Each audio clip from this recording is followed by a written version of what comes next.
private bank called the Federal Reserve Bank. And they did it like a thief in the night at Christmas Day, I think it was, when all the legislators were all at home celebrating Christmas.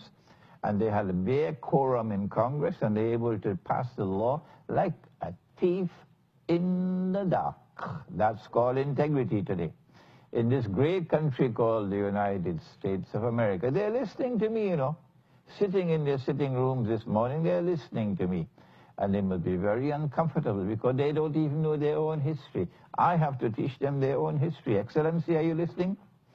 So they established the Federal Reserve Bank like a thief in the night, and they gave to this private bank, not owned by the government, not owned by the people, owned by private individuals, and most of them belonging to a particular religion. This private bank is now given the authority to print and issue paper money, the US dollar. Why is a private bank doing that? And not only that, the federal government has to borrow money from this bank. I mean, this is stupidity with a capital S.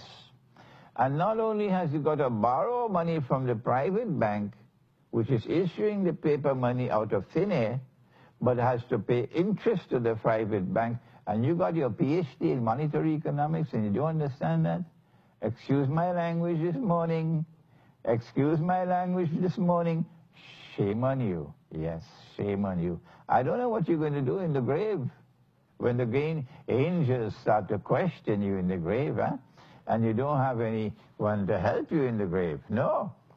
The Federal Reserve Bank is lending money to the government, and the government has to borrow on interest. But the federal government Federal Reserve Bank is only printing the paper. So they paved the way for this rainy day now. In 1933, they need gold in order that the system does not collapse. How to get the gold? They have printed more paper than they had gold. That is why they decided to demonetize gold. So now it is unlawful, it is illegal for anyone resident in the United States of America to keep gold. You can keep jewelry because you can't use jewelry as money.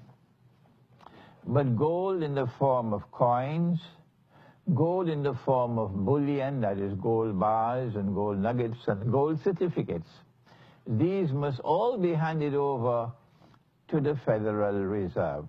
Not to the government, no, to a private bank called the Federal Reserve. And the Federal Reserve will give you $20 of paper for your gold. Yeah. It's like Africa.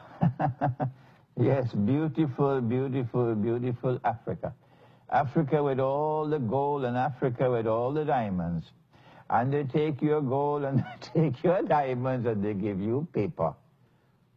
Where were the scholars of Africa? Where were the scholars of Africa? Where's